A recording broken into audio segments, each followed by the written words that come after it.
All right, this is my 1987 Silverado V10 pickup.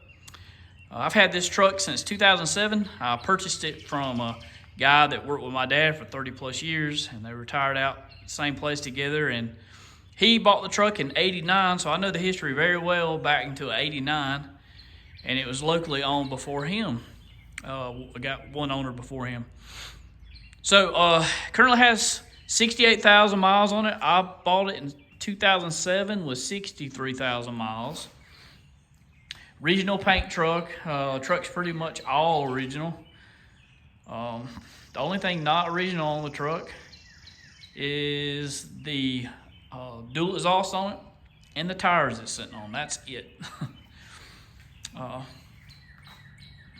Mentioned original paint. Paint shows really good. It's filthy right now, but the paint's really nice shape on this truck. It's always been garaged. So one thing to note talking about paint, if you ever see this stone guard right here missing, you don't have an original paint truck. I'm not sure if every single year had them, even in the 70s or whatnot, but I can tell you the later ones had the stone guard here. And I'll give you a close-up of that. It's darkened with age. It would have been more transparent when it was newer. But yeah, if you're missing this, you've had a repaint. And a lot of people don't, most people don't put that back. Or if it looks too new, you know somebody's put it back with a repaint, right? Okay, so let's get into probably the obvious here. The engine's out of it.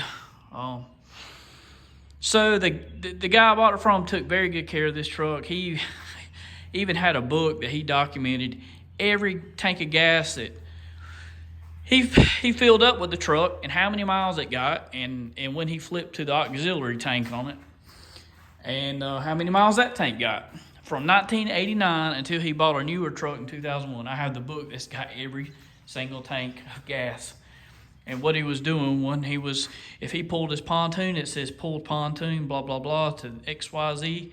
If he went to a vacation, and I recall a Gatlinburg trip in there several times, and he wrote down what miles he got. So really cool to have all that. Just a neat factor with it. The guy was pretty particular. But anyway, back to the engine. So he was pretty particular, but he did not change his coolant like he should every couple of years. So when I got the truck, that's the first thing I did, but the damage had been done and came back to haunt me later as I was losing some coolant. And I traced it down to going in the crankcase, actually. A little bit was getting into the crankcase. So when I had that, I determined I think the best thing I wanted to do was just pull the engine, go through it, because I didn't like the thought of any coolant being on those bearings, and it was just going to bother me. So I pulled it, and I currently got it out for a rebuild. So we'll show you here. This is the 87 that has the 5.7 liter fuel injection engine. So 1987 was the last year for this truck body style. You could get this square body and the Blazer for 88 through 91, and also the Suburban. And I believe the crew cab truck carried this body style as well from 88 to 91. But this, like a truck like this or a regular 2500 truck, that changed in 88.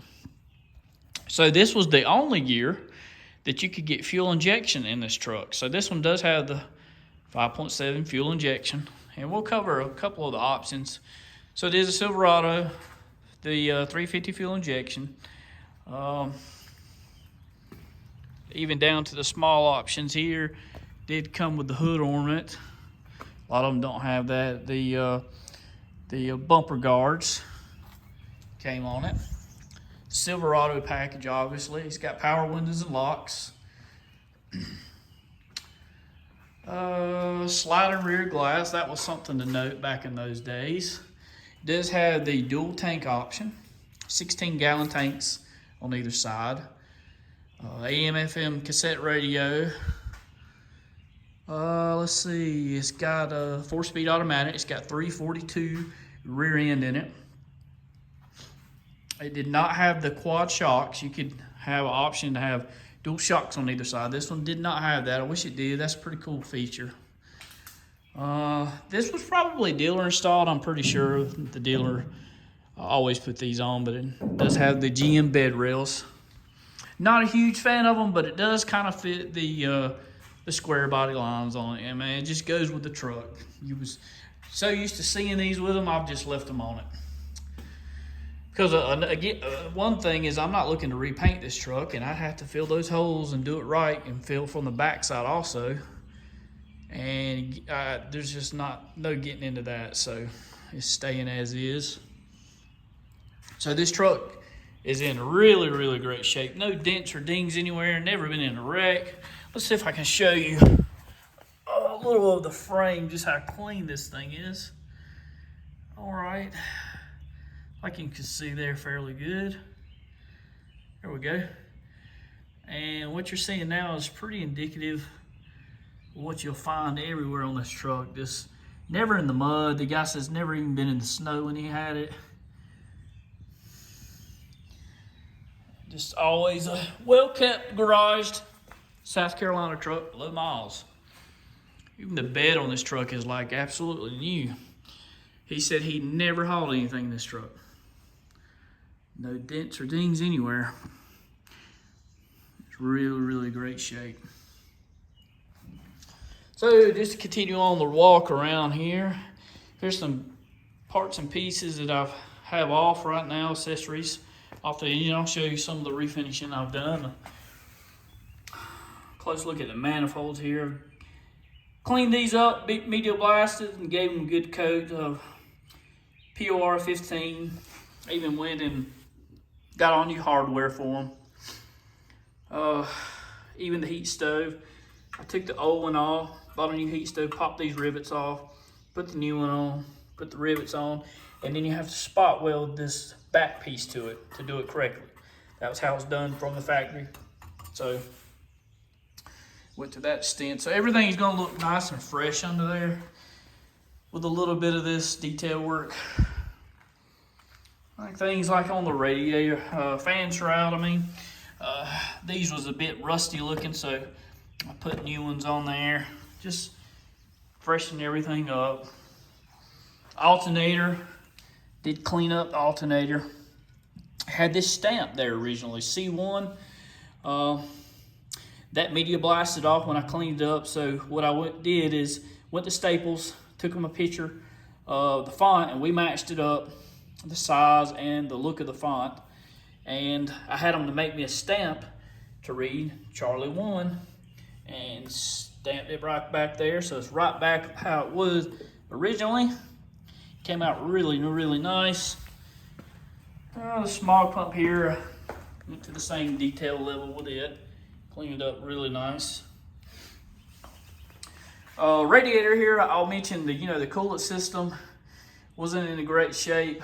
And what was actually causing that coolant to get in the crankcase was this metal steel shim head gaskets. It had eat through, so that coolant became so corrosive that it ate through the metal steel shim head gaskets around the water jackets and was leaking into the crankcase. So I should explain that a little better, but that's the actual culprit of how the coolant was getting in there. So I had the radiator redone. I didn't want any kind of advanced auto piece that's in there for $100, $150. You put it in there, it might last a year or two, or it may leak when you start it up, right?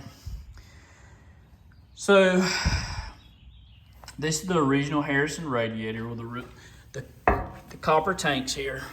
It says Harrison right across here.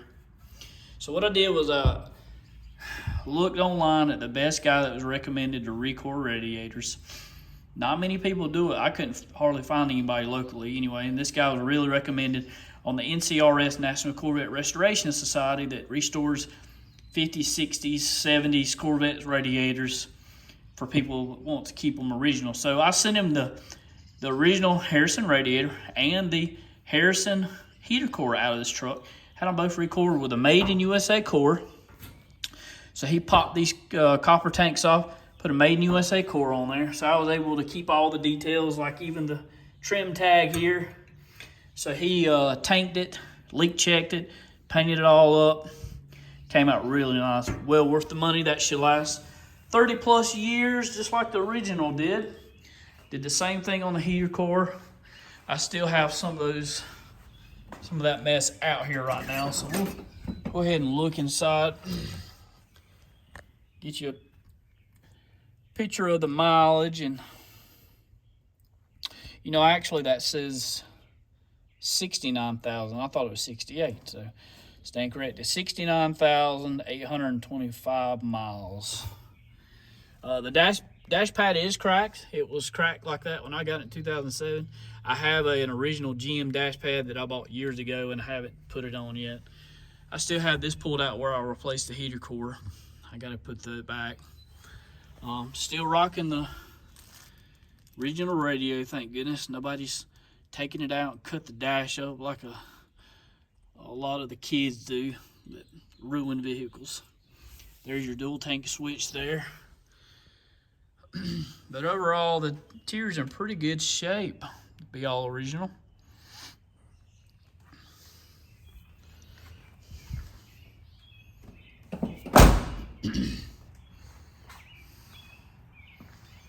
These trucks was just made so tough. I mean, solid front axle, no independent front suspension to worry about. I mean, it's just a really, really solid truck. Hadn't been messed with. You can see the original jack still in this location it would have came from new from the factory. Just really, really clean old truck. These stripes, you cannot get these correct stripes anywhere. In 2007, I saw the need to go ahead and look out there for that. So I went online and searched every dealership across the U.S., come up with bits and pieces across the states, right? So I put together 2.5 kits, okay? And I'm only missing like one piece, I forget what it was, to make 3 kits. And I have those stored, so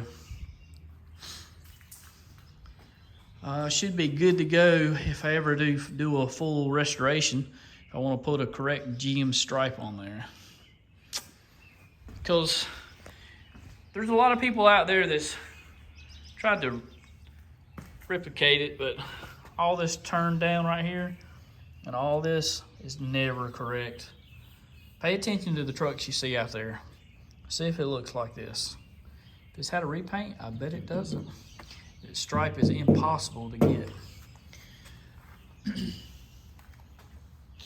So actually, I pulled out the books, the manuals on this truck. I do have the build sheet. I thought it'd be pretty neat to go through that. Here's the baggie that all this comes in, and it would have came in with the truck new. I've already slid these books outside of here. So let's just go through these. Pretty neat.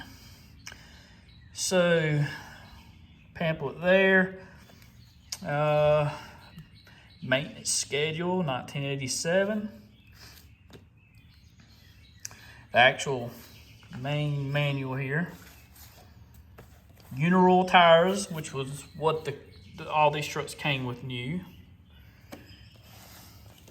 A bit of warranty paperwork, I believe is what this is.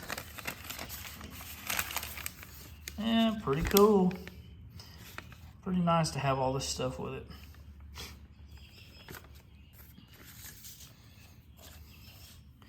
Original owner right there. So this was 3/27/86.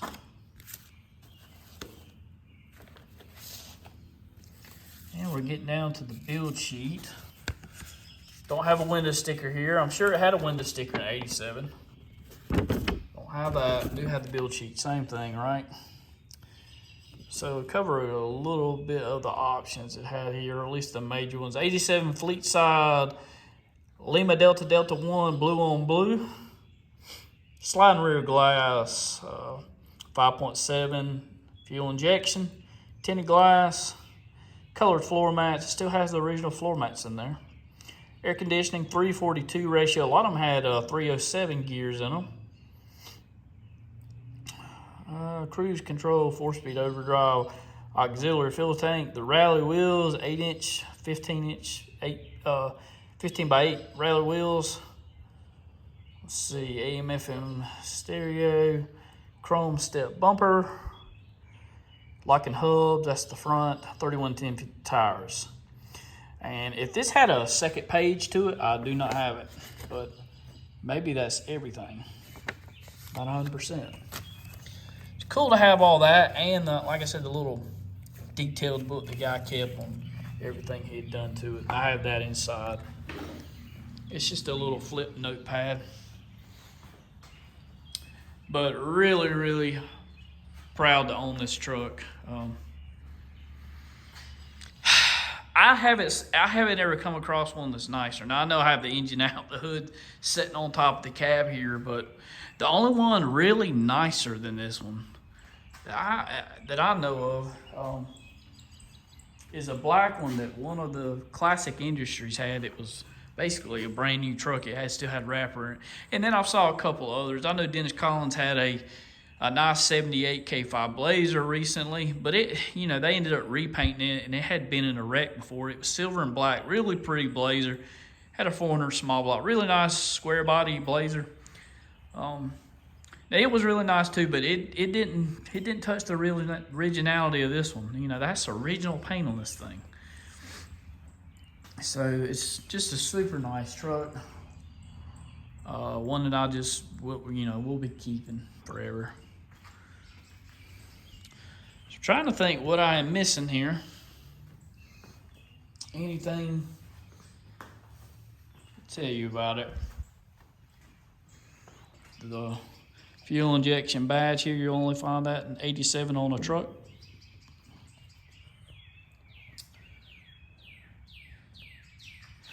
I mentioned the dual exhaust.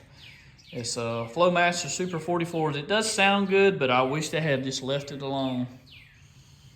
But that's not a huge deal. So I'll tell you this, I can show you the engine. I have it stored and oiled and bagged up, but I'll let you help me with the deciding factor there, because one, I can rebuild this factory engine, clean it up with a small overbore that I can get by with, maybe just a 20 thousandths overbore, and there it sits right here. Or I can keep this engine right where it's at, preserve it, and order a new crate engine from GM, which is now over $4,000 for that crate engine. I've been looking recently. But if I go with a new crate, I still have the original engine here. The only difference will be that VIN number on the new one's not gonna match up with this truck. That's the only difference. It'll look identical in there. And I get a 3-year warranty, or 3-year 50,000 mile warranty with it. Whereas you rebuild that engine, most builders are not gonna warranty that engine. And I'm guessing a rebuild is gonna run you about $2 grand, and a new crate engine is gonna be $4 grand. So I'm a little undecided about that. I'm leaning towards just putting the crate engine in it, to be honest with you. You get a little updated casting with a new crate engine. It's supposed to be a little bit heavier casting. I think these engines back in these years were known for thin castings. So you have that, and not that I would ever do it, but it's let's see, it's a 4-bolt main versus the 2-bolt main in it if I went back. So that's a plus with the crate. And also it is let's see, there's a couple of more upgrades on the new block, but outside of that, it's going to be exactly the same engine. 210 horsepower, 300 foot-pounds of torque. So it's no powerhouse or quick truck, but just all that you need for what I need a truck for, really. So that's all I'm coming up with right here at the second. I think I covered most everything to talk about, but yeah, just really rare to see one like this that no kids got a hold of and put on 37-inch tall tires, and which crack the frame of these trucks. If you get to 35-inch tall tires, the stress on the frame cracks them up there pretty easily. You know, this thing's still on stock suspension, stock everything, so I plan to keep it that way. All right, so I won't drag this out any longer than this, so I just wanted to do a walk around of the 87 V10 pickup. Again, this has been my favorite vehicle I've ever had. These were when trucks was trucks right here. And I still wish that they made them like this today, because the new ones are absolute junk in comparison, in my opinion. Okay, well, I'll back away and give you another good look at it. And that's it. All right, folks. Hope you enjoyed that. Thanks.